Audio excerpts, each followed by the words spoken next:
हर हर महादेव दोस्तों। दिल्ली के रहने वाले अनन्या और आर्यन कभी एक दूसरे से बेहद प्यार करते थे। दोनों ने साथ जीने मरने की कस्में खाई थी। कॉलेज के हर कोने में उनकी मोहब्बत की मिसाल दी जाती थी, लेकिन किस्मत को कुछ और मंजूर था।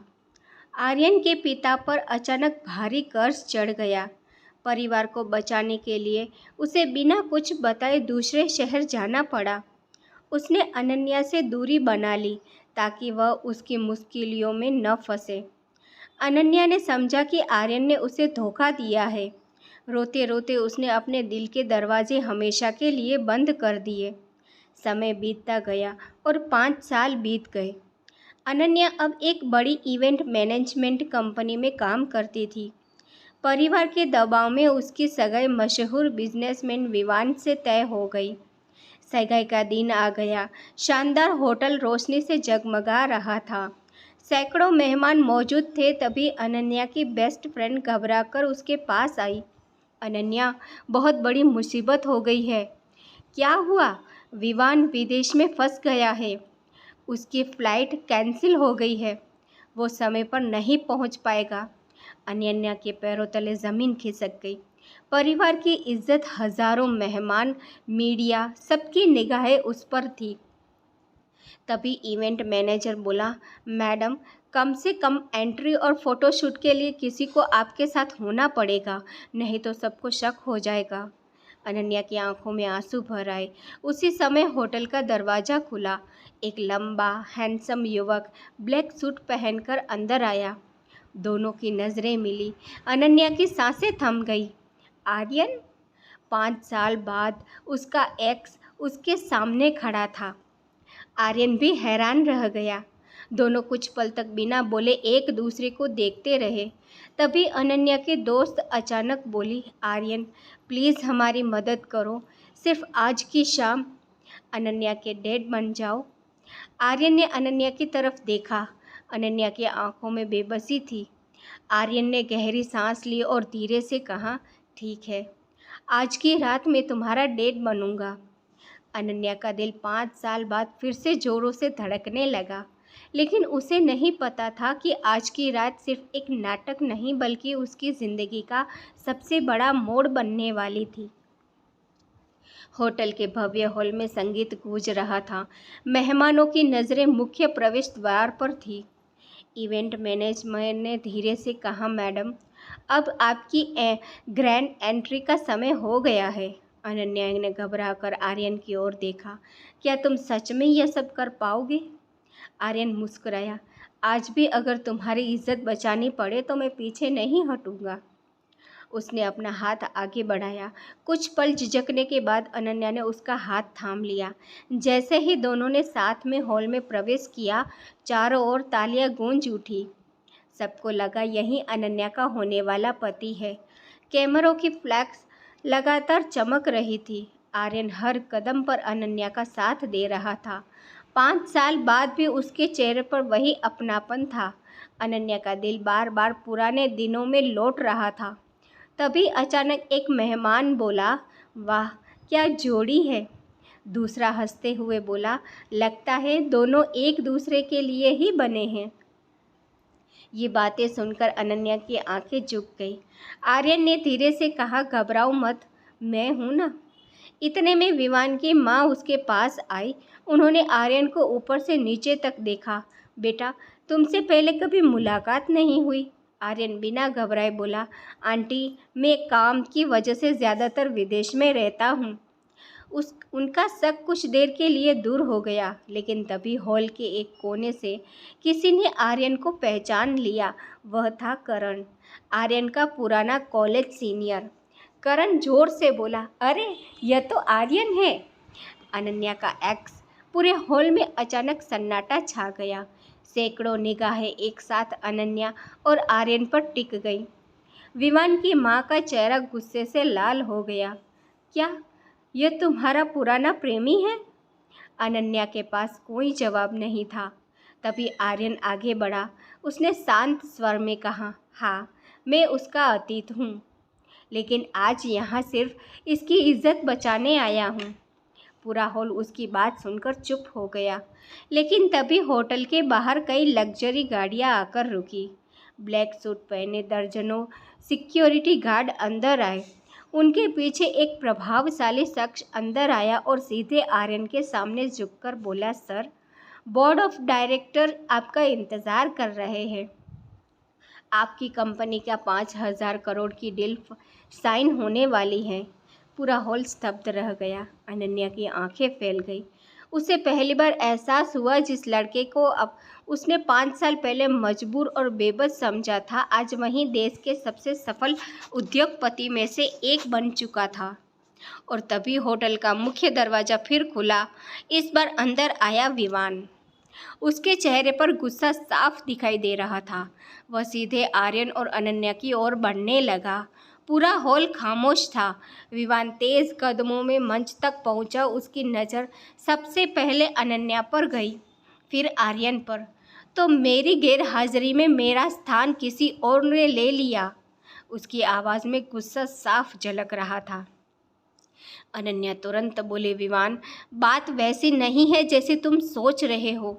लेकिन विवान कुछ सुनने को तैयार नहीं था। फ़ोटो खिंचवा ली, हाथ पकड़ लिया, सबके सामने एंट्री भी कर ली, और अब कह रही हो कुछ नहीं हुआ। अनन्या की आंखों में आंसू आ गए। तभी आर्यन आगे बढ़ा। गलती अनन्या की नहीं है, यह फैसला मैंने लिया था। अगर किसी से सवाल करना है तो मुझसे करो। विवान ने गुस्से में कहा, तुम होते कौन हो हमारी ज़िंदगी में दखल देने वाले? आर्यन शांत रहा, मैं सिर्फ इसकी इज्जत बचाने आया था। अगर तुम्हें यकीन नहीं है तो होटल का पूरा सीसीटीवी फुटेज देख लो। हॉल में मौजूद मेहमान भी आपस में बातें करने लगे। तभी इवेंट मैनेजर मंच पर आया। सर, मैं गवाही देता हूँ, हमने ही आर्यन सर से मदद मांगी थी। अगर ये मना कर देते तो आज पार्टी रुक जाती और सबके सामने बहुत बड़ी बदनामी होती। विवान कुछ पल के लिए चुप हो गया, लेकिन तभी एक बुजुर्ग महिला आगे आई। वह आर्यन की माँ थी। उन्होंने अनन्या को देखते ही कहा, बेटी, आज सच जानने का समय आ गया है। सबकी नज़रें उनकी ओर उठ गई। उन्होंने कांपती आवाज़ में कहा, 5 साल पहले आर्यन ने तुम्हें धोखा नहीं दिया था। तुम्हारे पिता ने उससे कहा था कि अगर वह तुम्हारी ज़िंदगी से दूर नहीं गया तो तुम्हारी पढ़ाई और तुम्हारे परिवार को बर्बाद कर देंगे। अनन्या जैसे पत्थर की मूर्ति बन गई। क्या पापा ने? आर्यन ने धीरे से सिर झुका लिया। मैंने सोचा था तुम मुझसे नफरत करोगी, लेकिन कम से कम खुश रहोगी। अनन्या की आंखों से आंसू बहने लगे। उसे एहसास हुआ कि 5 साल तक वह जिस इंसान से नफरत करती रही, वह तो हर दर्द अकेले सहता रहा। उसी समय अनन्या के पिता मंच पर आ गए। उनके चेहरे पर शर्म साफ दिखाई दे रही थी। उन्होंने सबके सामने कहा, हाँ, गलती मेरी थी।